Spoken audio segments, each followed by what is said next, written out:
Welcome to The Forge Focus, a podcast through The Forge, where we focus on our mission of enhancing manhood through our three pillars of positive imagery, quality fellowship, and service to others. These three pillars were created to help fight toxic masculinity and promote a healthy aspect of manhood. Here we will have personal discussions with men in the community and beyond who exemplify this mission and can share their experiences and perspectives in efforts to make us all just a little better than we were before listening in. I mean, hey, let's face it, we can all learn from each other, right? And now, your host, Ebony McNeil. Prepare to be forged.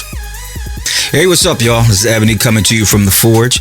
We're here at episode 12 of the Forge Focus podcast. I'm super excited today because I have a friend of mine who I've known for a long time, but actually right now, past few years, my admiration for this man has gone up quite a bit.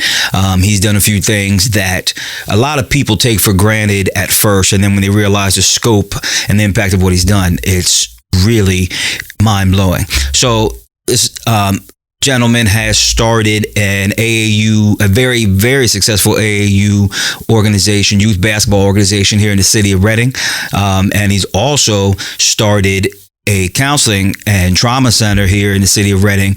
And we're going to go into the details of that because it's one of the fastest growing counseling centers in the area. So I'm happy to introduce my good friend and supporter of The Forge, Tremayne Jones. What's up, man? Man, thanks for having me here. I don't usually talk much, but this is a great opportunity for me to express a lot of the things that people are probably wondering. Definitely. Well, we're going to jump right in. So there's a few things I want to talk to you about today. Okay. Let's talk about your ability to take things as a concept and turn them into very, very successful endeavors. You know, I had a few people who, when you were growing your organizations, I had some people who even said to me, I wasn't sure what to do, but I knew that if Tremayne was doing it, it was going to be successful. And that's a testament to your character. It's a testament to your work ethic. So let's dive in. Let's start off with something I'm sure a lot of our listeners and watchers know about KTB, Reading's basketball team, their youth basketball. Go ahead and talk about that. So before I get into that, let me just say I'm a little bit naive. I think that whatever concept I have this naivety that I can do it, you know, and I don't have any of the normal mental barriers most people have when they want to start something. So in the concept of KTB, it started with me taking my kids to the YMCA to play basketball. And the director of the Y in Reading said, hey, we don't have a team, but if you go to the Secret Spring Y, you know, they can join that team, you know. So at the time, they're about 9-10 years old. And I'm like, why would I go to Secret Spring? And we're in Reading, which is the mecca of basketball. So I went out there a little while. We played on the Secret Spring YMCA team. And to be honest with you, the job was just too much. And I'm like, you know what, let's just create our own thing here. So we just started, you know, me and Whit Butler just started with our kids and their friends. And what happened was the way it grew was, you know, the sisters and the brothers of the kids that were playing on our team were like, hey, we want a team too. So we put a team below. We started getting into girls' teams. And, you know, next thing you know, we had this huge, you know, organization. But we started off with just, you know, just 2 teams, you know, and then it grew from there. And how many teams you at now? Probably, it's even hard, probably 14, if you're including both the boys and the girls. Yeah. And it kind of fluctuates. Sometimes we have a third grade team, sometimes we don't, you know, depending on the number of kids that come out.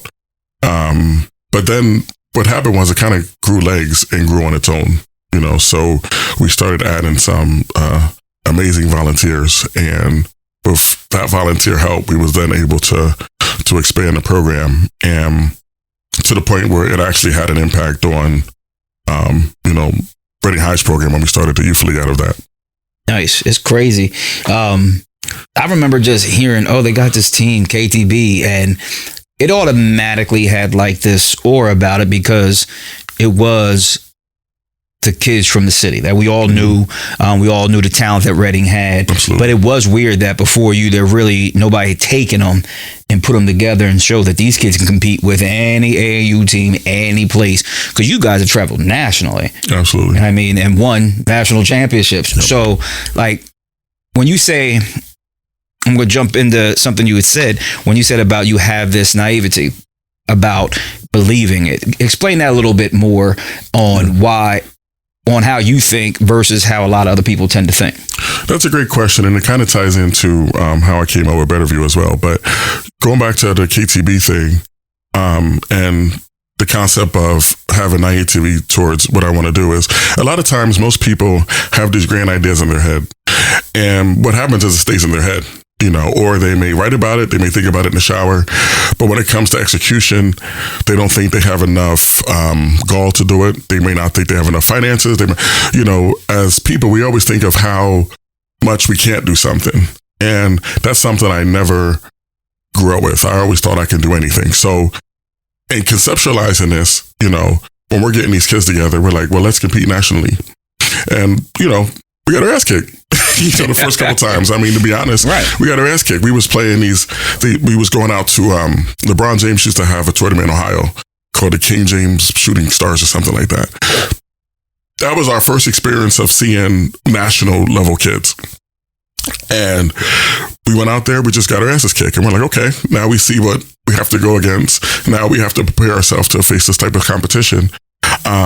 So we continued working, and we went back out there. And then we were successful. We didn't win the whole thing. I mean, that would be amazing if we did, but we were successful in what we was able to do. And then from that, we took that concept and just gave it to the younger kids growing up, and we just kept adding a grade under until we got big. And the thing about it is, a lot of what I've noticed in this game is a lot of coaches are scared to fail, so they don't want to take their kids to certain tournaments because they might get beat up on and they might look bad, bad upon them as a coach. But I've never had that. I've always enjoyed coaching the games that were really hard versus blowing a team out. To me, those were boring experiences. So we used to go, and sometimes we get our ass beat. We regroup and say, okay, this is what we got to do. So what happened is the kids would see these kids from all over the country. When they would get to middle school and they would get to Reading High, there was one point where, Chester was the big bad wolf, right? Yep. There was one point where Harrisburg was the big bad wolf. The Philadelphia Catholic schools used to be the big bad wolf. But when you have kids that played against, on a national scale and they played national teams, when they come back to Pennsylvania, all of a sudden Chester doesn't look like the big bad wolf anymore. And Harrisburg doesn't look like the big bad wolf anymore. Now they just look like normal teams. Teams just so like what us. was happening is as our kids were starting to come to the high school, and we had a great personality there by the name of Lonnie Walker. So as our kids came up and joined with him, then it was like, now these schools don't look as bad. So what happened was, after Lonnie graduated, it was like, okay, now, finally got him out the way.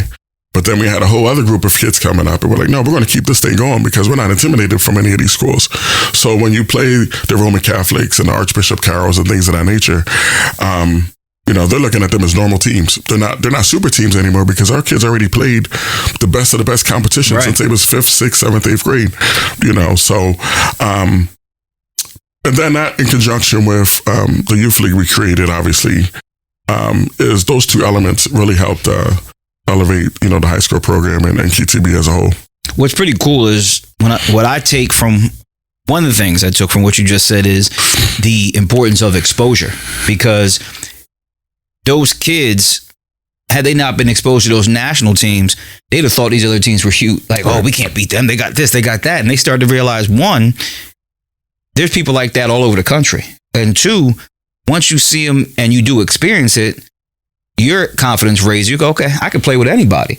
But that's like in life, you know what I mean? The more these kids are exposed to, even take sports out of it, education-wise, role models in other parts of the country, especially our young black and brown boys, when they see men in a certain light all their life, but then they get exposed to the next level of gentlemen, it makes them realize they're not pigeonholed into anything. And, you know, we had another guest on, he's talked about the same thing. We got to expose these young men of any race to the right type of situations, the right type of culture, the right type of men, so they know what they can actually grow up and be versus only what they've seen in their immediate vicinity. And that changes anybody's perspective, even us as adults. I know if I don't, when I'm out seeing things, it makes me go, oh, okay, so that's possible. You know, when we're traveling, oh, that's dope. I never thought about doing it that way. I never realized you could do it. Now you bring that home, you implement it in yourself, and it makes you better as a whole, which is what you guys did as KTB. Man, you touched on such great points. Let me go back to your point of exposure. One of the reasons why, and people ask me this is probably the biggest question I get out of everything is, you know, why are you still in the city? Right? I get that all the time. They're like, I mean, you have enough money to move anywhere you want. You know, why are you still in the city? And think about what you just said, you know, exposure. People need to look at me and say, you know, this is a guy that came from here and I can do what he's doing.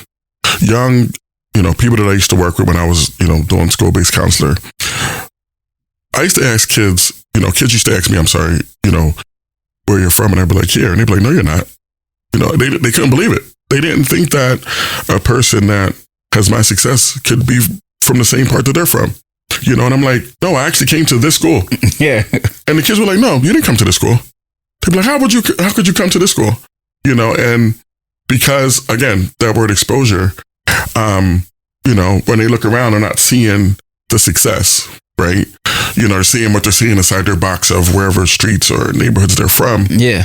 And, you know, one time I asked myself, I'm like, man, if all of us leave, who's going to be there to talk to the kids? Who's going to be that guy in the neighborhood that say, hey, you know, don't do that. Pick up that trash, you know, pick up this. So a lot of times when, you know, my friends and family members are like, why are you still here? And I'm like, well, if I leave, who's going to be here? You know, and I think about that. And the other part of it is I enjoy where I live. You know, I enjoy, you know, I enjoy everything about, you know, what I do. I love the city. Not to say that it's without its problems, but, you know, I love it. I do what I can, you know, which is the purpose of KTB and Better View and things of that nature. And one thing I was always taught is, you know, you control what you can control, right? Mm-hmm. So I may not be able to control all of the violence that's going on. I may not be able to control homelessness. I may not be able to control rampant drug use, right? But one thing that I can control is, here is my portion of the earth, and here's where I'm going to help. And here's where I can do what is within my power to help. You know, obviously I can't do it by myself. So it takes other great people, which we have all over in the city of Reading, and us combined together, we'll make a change. But it's not about the macro view of, oh man, there's so much bad happening. It's about the micro view of, what can I do in my little corner of the earth to help? Correct. And that's crazy because a lot of people don't realize, like you said, we all got our little pockets. And if everybody's working on their pocket, eventually that just keeps expanding. A lot of people say, oh, I can't do that. Well, let me just leave.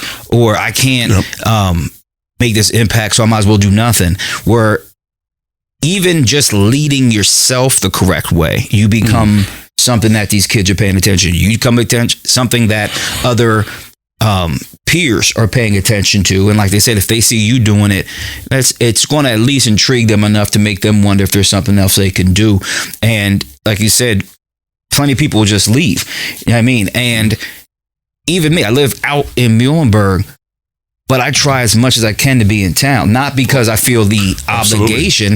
It's just, that's where I'm from. That's who I love. So I try to do things that allow me to do that. And like you said, present an image. That's why I try to go to these career fairs, even with my job. I try to go so they can say, okay, oh, where are you from? I went here. Same thing. I've been at Reading High. I've been at middle schools. And they're like, wait, what? And I'm like, yeah, that's where I went to school too.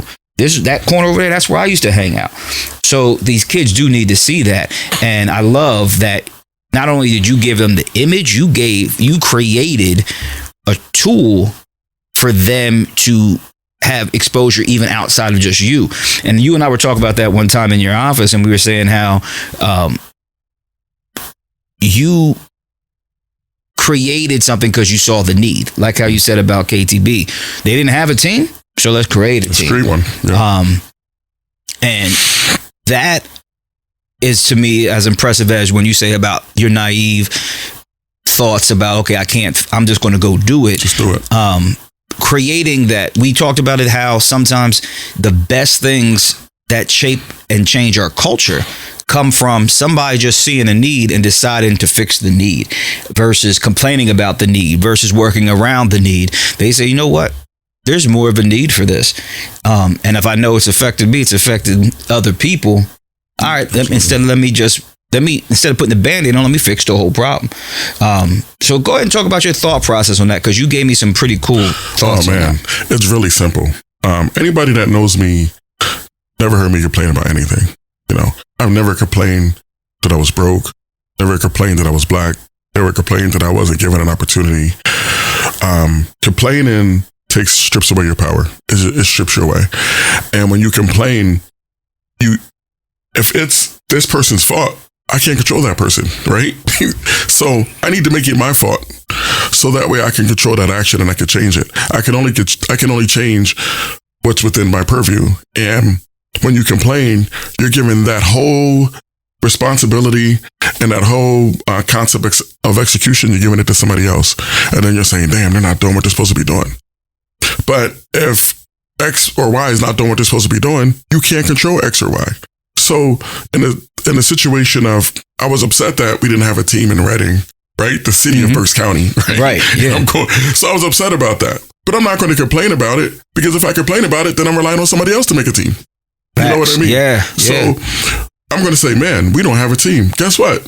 We need a team. Yeah. Let's do a team. So now it's within my power to do a team. So a lot of times when I communicate with others, a lot of it is my fault, right? But it's purposefully. It's not, to try to avoid. It's to my fault, because I know I can control some things and I know I can change some things that's within my purview. So I don't like to complain about anything, because as soon as it starts coming out of my mouth, it feels sour, And when I was working as a school-based therapist, it felt really sour. Some of the things I seen going on, and I started complaining. I was like, you know what? This is my cue to do something else. Well, we're going to jump right into that next, because the fact, when you say about working as a school-based counselor and then realizing that you had something bigger you could do, and you realized the gap and decided to make that change, that's huge. That's going to be our next topic. Sounds good. Now, when you mentioned you being a school-based counselor and the need you saw with that to do something bigger, explain to me your thoughts about Betterview. I mean, I think Betterview is amazing, and to me it's different, especially in this area, because there's not a lot of counseling and trauma for people of color. And I don't even know if that's what you wanted the organization to be, but obviously people are attracted to what they relate to. So they see you, Absolutely. They see a lot of the counselors you have. You have some great ones. You have Danny Gilmore, Moana. Like, you have some great people, and people see that. So when you decided to start this, what did you see that was the trigger? Say, okay, I've figured out this is a problem. Let's go. Like, what made your decision final? One of the reasons why I got introduced at my former job to the concept of school-based therapy. It was a brand new concept they was trying out. And they said, can we have you and two other individuals go into the school with offices and provide services, right? So when they asked me what school, I'm like, well, I'm going to Tyson Chainer, because that's where I went. And for me, it was a little bit of vindication, because when I was at Tyson Chainer, I wasn't the best student. And that was in time where you can get paddled, So yeah. I was always getting paddled. I wasn't the best student. And when I went to... Hold on, I got to back. You said paddled. Look, I remember that in a long time. And I hope people pay attention to this, because getting paddled might have helped you grow the person you are. You can't do that no more. But I definitely know that it makes a difference. Let me tell you something about the paddle. Get into it. So talk about it, right? So Mrs. Shape was a 5'5" white lady with white hair, 5'4" probably. She was about 70 years old at the time that I was in school. And when she walked in the room, we all shivered with fear, right? Now think about this. So we're in a school on the south side, right? Yeah. A bunch of us knucklehead kids. A 5'4" white lady walks into the room, a 70-year-old white lady, and we all shiver. And she walks into the room with the paddle.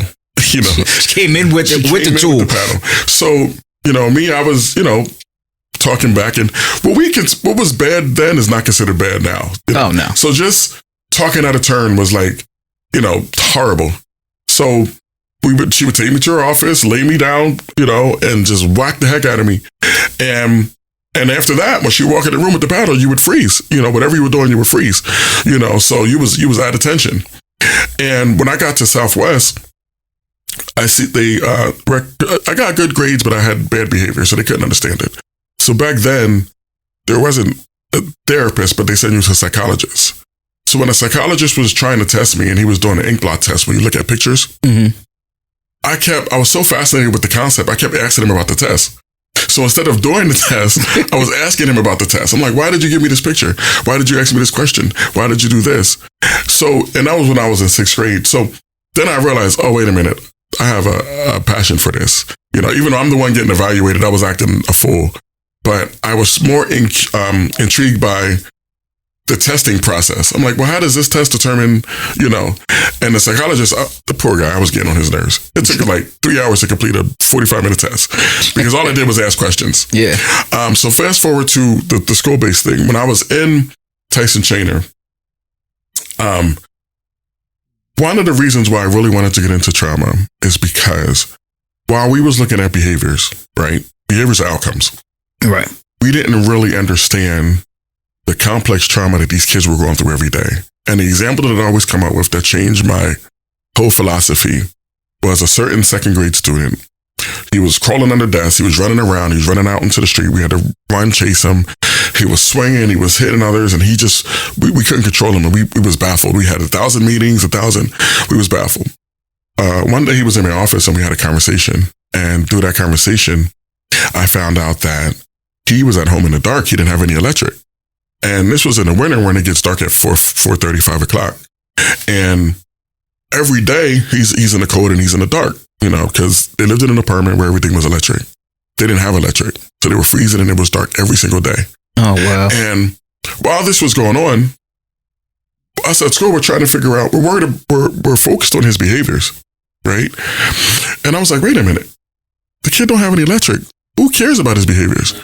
Yeah. Why don't we focus on getting his basic needs, met? And then let's see if the behaviors are modified. So, Tyson Chainer is right around the corner from the Salvation Army. So we went to the Salvation Army. They gave us services because, the parents are not going to come in and say, hey, man, I couldn't afford the electric bill. We don't have any electric. They're just not going to say that for fear of, getting involved with children and youth and things of that nature. Mm-hmm. So I found out through the kid who you can tell was coached not to say anything, but he finally broke down. We got the family help. Kid had electric. And what do you know? His behavior subsided. He actually ended up doing really well, playing football, going to college, and doing all kind of crazy, great things. Yeah. But if you go all the way back to the beginning, if we only focus on the behaviors of the kids and we never focus on this complex trauma they're seeing every single day in their life. I worked with another kid who, right before he came to school, he witnessed his mother stab his stepfather. And this was right before he came to school. In the morning, eating breakfast. They was in an argument, stepfather wanted to go out the house, and his mom ran behind him, stabbed him, laying on the ground in blood. Took the kid to school, and they ended up getting arrested where, now the kid didn't have anywhere to go after school. So if you don't, so now as a staff member, the kid comes to school, the kid just experienced this traumatic event, right? So the kid obviously is off. He's doing all kind of things that you have 30 kids in your class. You're frustrated. You're like, man, I don't have time for this. Right. Go down to the principal, go here. Nobody's really addressing it. So when you address the kid and you process things, you're like, man, the kid didn't have a chance. You know, after seeing this, coming to school, then you're expecting him to perform academically, right? That puts more pressure on him. So these kids are internally imploding, right? But we're not addressing that because it's behaviors. So one of the things that I've noticed was, I was like, man, we really have to focus on trauma because we normalize trauma. And that's the bigger issue. You know, we normalize hearing gunshots at night, right? We normalize single parent households. All of these complex traumas are normalized in our neighborhoods. And that's a shame. That's a shame, right? So now because we normalize it, nobody pays attention to it, you know, because it's like, oh yeah, it's just a rough neighborhood. That's just how it is, you know. But it's not how it is, because this is the reason why people, or kids I should say, look at me and say, you're not from my neighborhood. You know, yes I am. Yeah. But because I'm not involved in some of the things that they're used to, the adults that they see are involved in, then they associate me with you just must be from the suburbs somewhere coming in. Right. And then they look at all the teachers that teach them. After the day's over, they hit the closest bridge and they're out. Yeah. You know, they don't, you know, when I was younger, we would see certain teachers in the neighborhood and, you know, at the grocery store and things of that nature.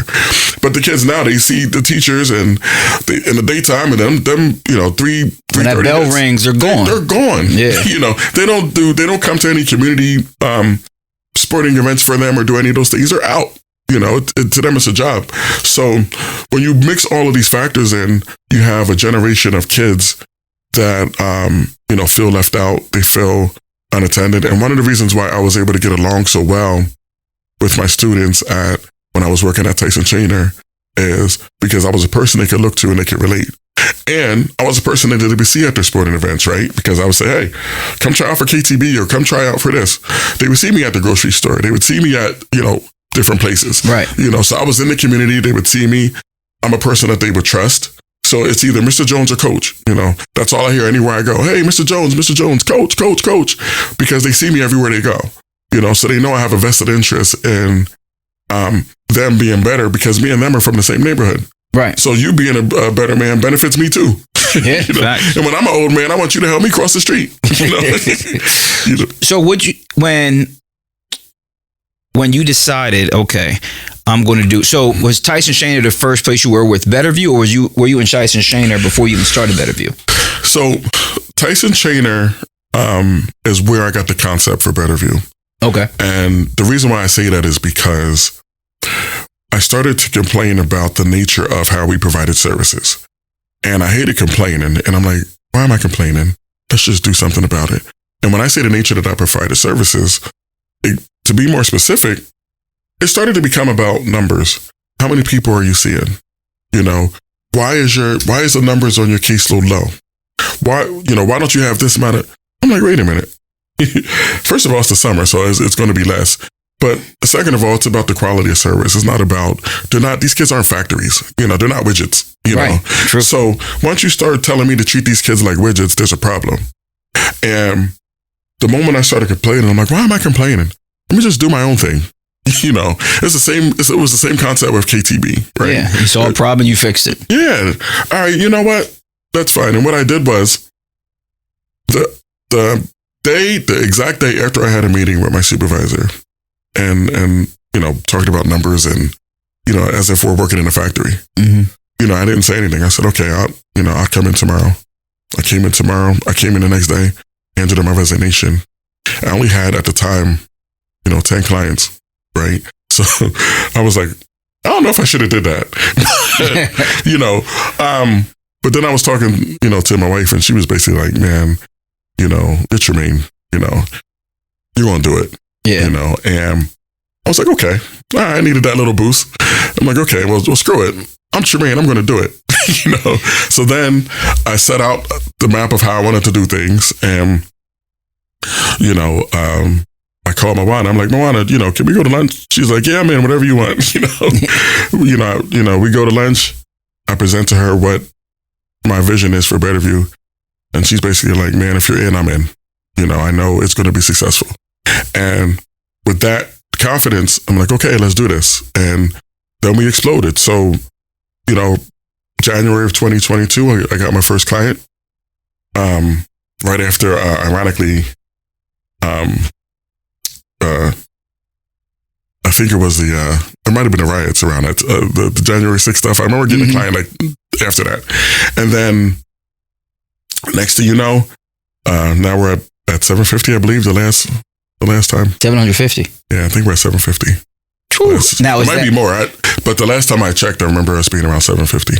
That's crazy. That's crazy. And we're going to go more into the better view. But one thing I wanted to say, I noticed, and you told me this before, but the power of your wife speaking that into you helped you make that decision. And Absolutely. That's what we're going to pivot into that later. But I wanted to touch on that now because you went in, did what you thought was right, and then you got skeptical. Oh man, I'm not sure I should have did that. But your wife said, "You're Tremayne. You're going to do this." I know that filled you with something, and that's Absolutely. What.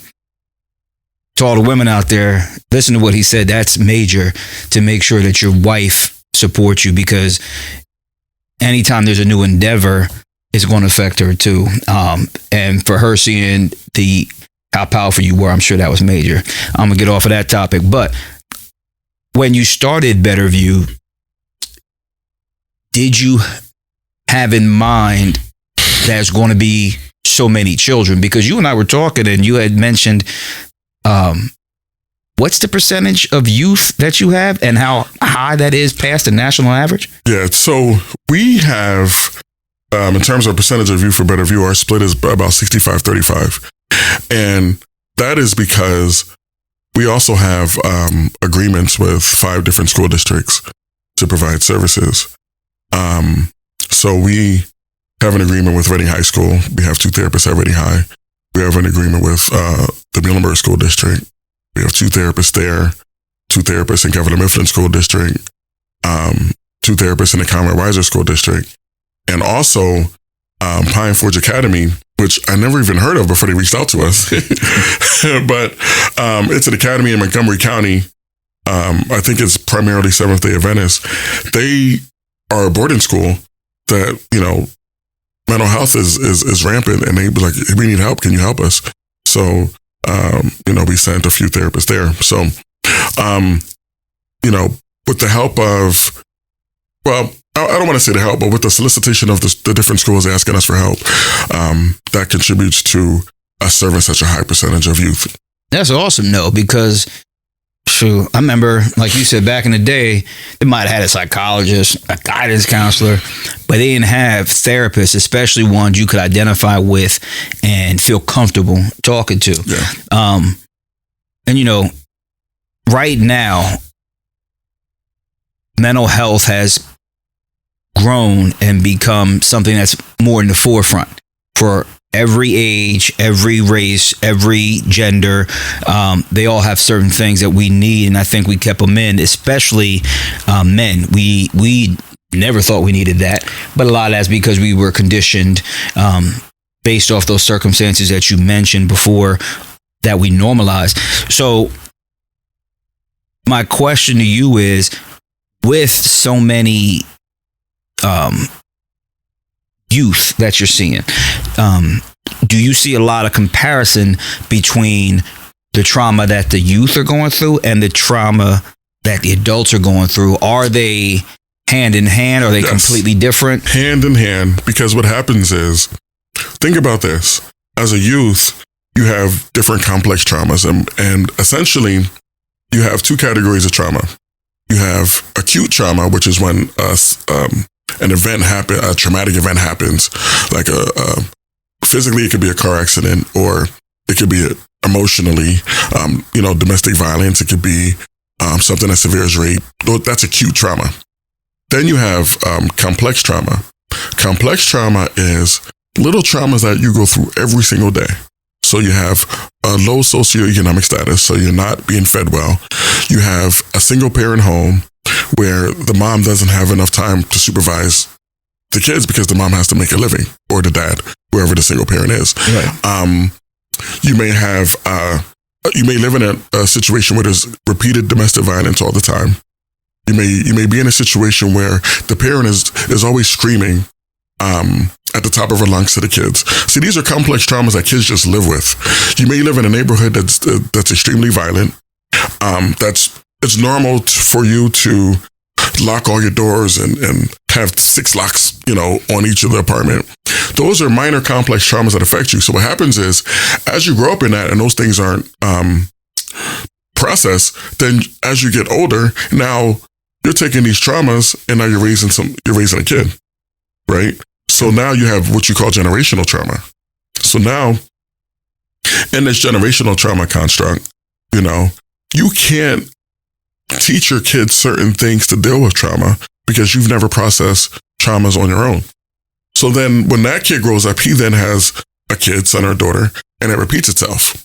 So now you have generations and generations and generations of trauma that's not addressed because, one, in our community, it's not regular to talk about mental health. Keep everything in the house, and two, from a male perspective, sometimes it's just ego. We're okay. We want to be okay. We want to present to the world we're fine. That is the truth, and that's going to be the next thing we talk about, especially that generational trauma, because I have some questions for you about that, and I'd love to hear your points. So we're going to dive into that next. Sounds good. So when you mentioned 3 types of trauma right now, I know there's plenty more than that. One thing that struck me was each one sort of like developed off of the other. The acute trauma, obviously, those are the like you said, those are the big deals, the big time events. But even when you started with the complex trauma, they seem to be lighter versions of acute trauma that just build over time. And then you said generational trauma, which is the trauma that keeps going from generation to generation, obviously. So question I have is, when you're talking about addressing trauma, especially I'm focusing right now on the complex into the generational, is it better and I'm talking to men right now because that's what we do. Absolutely. But as a man, is it better to address the complex trauma in yourself, or is it better to focus on breaking the generational trauma? An example of what I'm asking would be, okay, you're living in a bad neighborhood and you're dealing with certain things that come with growing up in the city, things like that.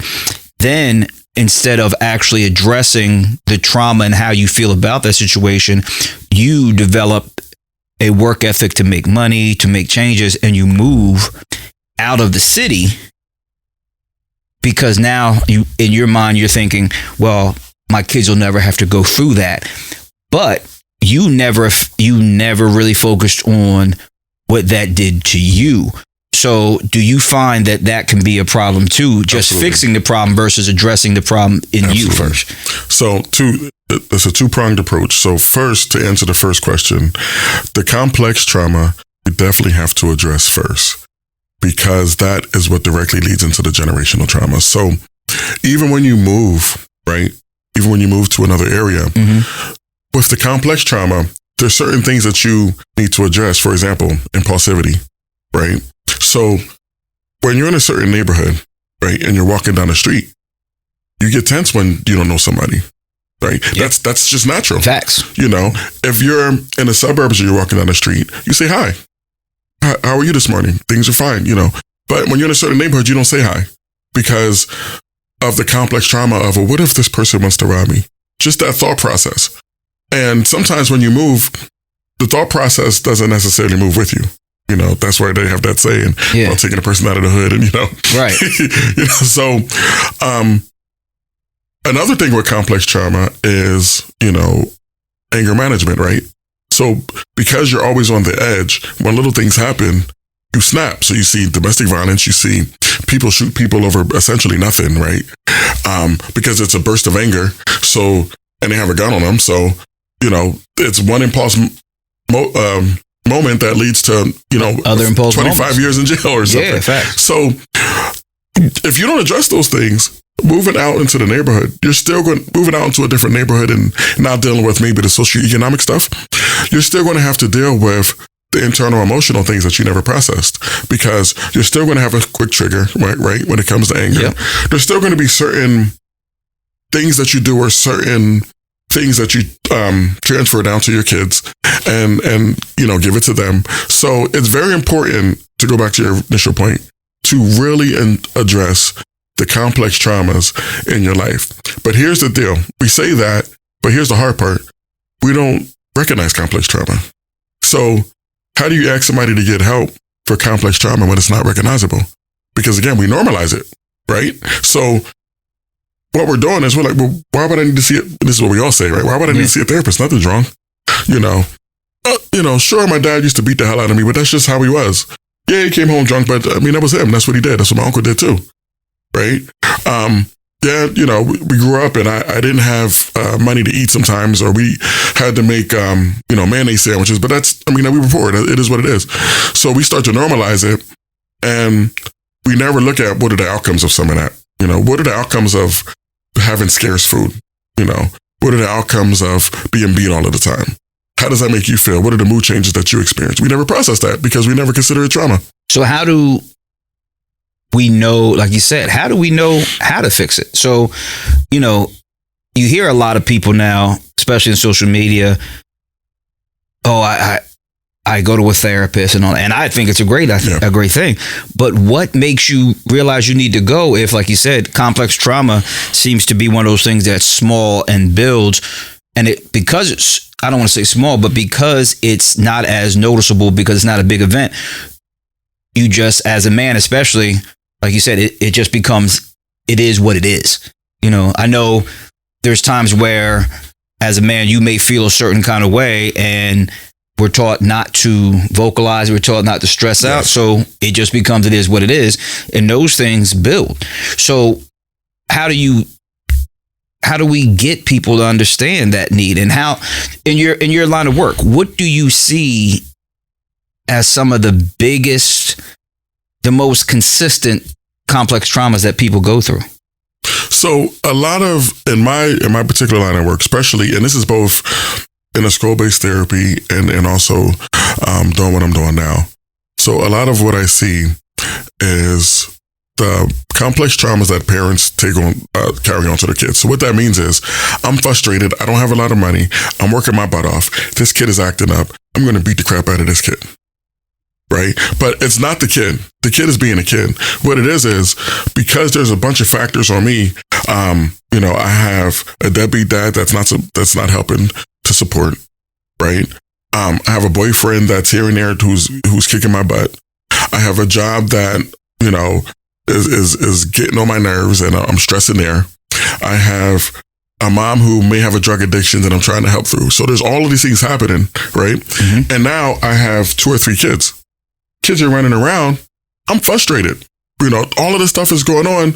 I'm frustrated. Now I take it out on the kids, right? So what do the kids do? Now when the kids go to school, now these frustrations and angers, they start mimicking, because that's what kids do during their learning stage. And then they go to school, and then they start executing these behaviors that they learned at home, right? So then that happens in the school. They get in trouble. The parents call home. When they call home, the parents getting upset. Well, they're at school. You deal with it, Yep. And then it becomes a cycle. So what I see, the biggest is, it usually starts with the parents going through a lot of traumas on their own, and they send their kids to therapy, like, fix my kid. But what they don't understand is, it's all interrelated.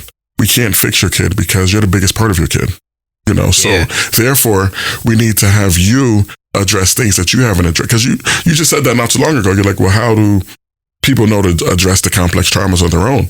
But when you start seeing your kids act out, that's a direct signal that, wait a minute, let me check myself first. Especially when you have younger kids, because a lot of times they just mimic. And also, they feed off of your energy. So when you're depressed, they're depressed, right? Okay. And if you're in a room all day and you're not talking to them, they start to get depressed and withdrawn. And then they go to school and they do the same thing. But what it looks like in school is, the teacher says, man, this person hasn't turned in an assignment for X, Y, and Z. The teacher's not looking for depression. They're looking for homework. Right? They're looking for the assignment to be complete. But a lot of people don't understand that, right? So therefore, it becomes a cycle. Gotcha.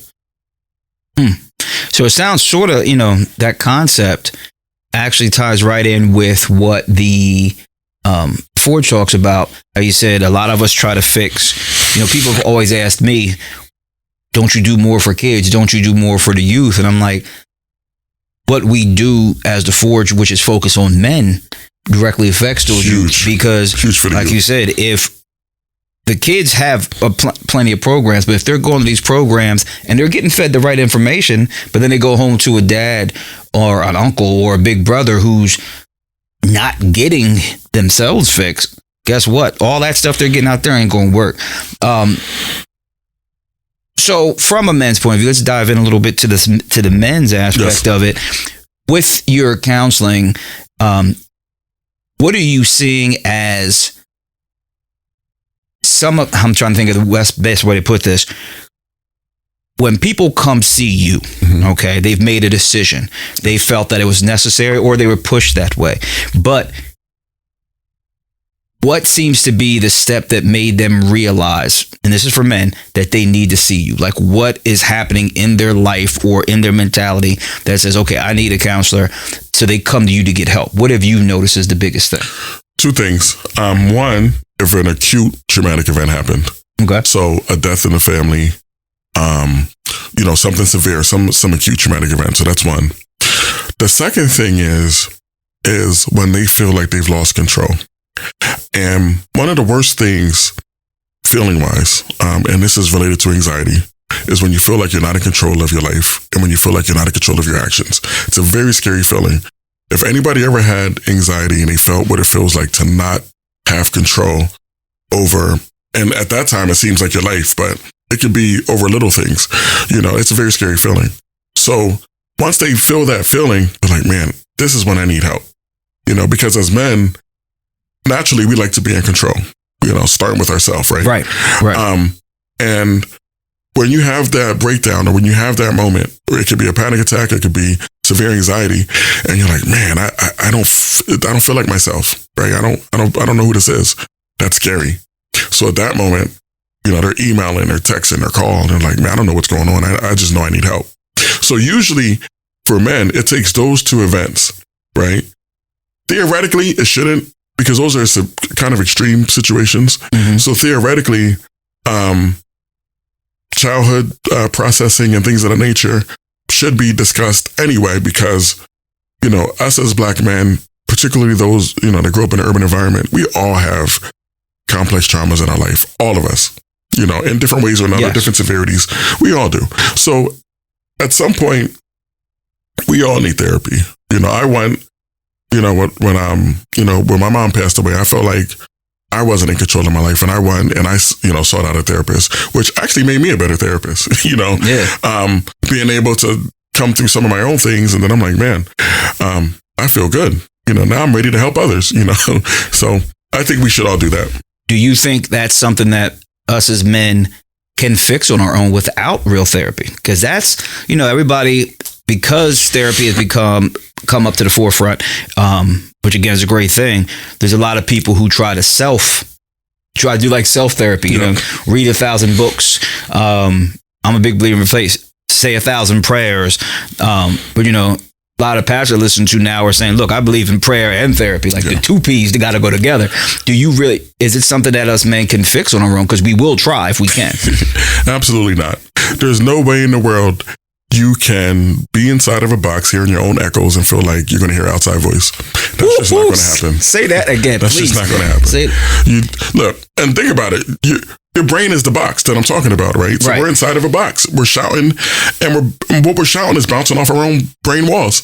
So how is that going to fix something? And how is that going to be an outside voice helping you fix something internally when all you're hearing is your internal voice? And if you really want to get deep, we're the only animals whose mind can kind of go against us. Think about what, a lion's here for, right? Think about the role of different animals. The human species, the only species where your mind will go against you. Your mind will literally hold you back from something, and your mind will literally do the opposite of what you should be doing. So when therapy comes in, sometimes, all right, let's recalibrate the GPS and let's figure out where we want to go here, right? Because sometimes when you're by yourself, and this is why humans are social, when you're by yourself, your brain can go the opposite direction, and you don't know, and if you don't have another person there, family member, whatever, to help you, you'll think that that's the right direction to go. There's no other comparables. So there's no way in the world, one, that we should ever be isolated as human beings, and two, that we should ever think that we can fix ourselves through self-therapy. Absolutely impossible. Well, that's good to know, because, even myself, I like to read all these positive things, but it's one of those things where you notice so many people say all the right things, think all the right, and when things are going good, they could do it, but I feel like if the work isn't done for real, the second something happens, it's going to revert back. Absolutely. And even reading is an outside voice, right? Right. So we have this weird phenomenon, right? The reason why we say self-affirmations out loud is because our brains process what we think and what we say differently, right? So the reason why they tell you, look in front of the mirror and say these 5 self-affirmations is because your brain will process it as if it's an outside person saying it. For real? See, I didn't know that. I just thought internally. See, that's why it doesn't work if you just say, if you think in your head, I am great, if you're just thinking that in the head, it doesn't work. Your brain's like, what are you doing? I'm me. Yeah. You know what I mean? You have to say it out loud. And this is another thing. This is another reason why therapy is important, because you're saying it out loud. So when you say things out loud, right? I'm talking to my therapist and I'm talking out loud. I'm listening to myself differently. I'm like, shit, did I just say that? Or man, that sounds horrible now that I said it out loud. Yeah. But it could have been something you've been thinking for 20 years. As soon as you say it to your therapist, or you say what your uncle did to you when you was a kid, coming out your mouth, you're like, oh my God, this is horrible. You know what I mean? It's crazy. But thinking it inside your head, you're like, it ain't that bad. It's crazy because I always, they taught you before, the more senses you use, or the more, writing versus saying versus reading, every time you do it with an extra one of those, it reinforces it more, but they never explained to you. I never knew that it's actually because your brain processes it differently. Different. Self-affirmations are so important. And people laugh at them and things of that nature, but it works because your brain processes it different. It's almost like somebody's telling you these things. So when we started this podcast and you were saying the good things about me, right? That felt good, right? Right. Okay. If I look in front of a mirror and I say those things, that feels good. But if I think it doesn't have the same effect. So self-affirmations are super important to start your day with, and again, people think it sounds silly, but it's scientific. It works. It wouldn't be a thing. And there's whole books on it. Yeah. So do you use those? Absolutely. And that's one of the reasons why I say I'm naive, right? Because I don't think, and I say this to myself, I don't think there's nothing that can stop me from doing what I want to do. If I want to do something, it's going to happen for sure. And because of those self-affirmations, and because I believe that with wholeheartedly, not just make a show and I say it out loud, it happens. Awesome. Well, we can go on and on. But unfortunately, we're running out of time. But I will say this: you are definitely coming back for part two of this, because I would love it. There's a lot more questions I have, and even like myself, and I'm sure a lot of people paying attention, just took something away with that self-affirmation thing, because I definitely did. I read them all, but I never knew the importance of saying in front. So thank you for spreading that gem.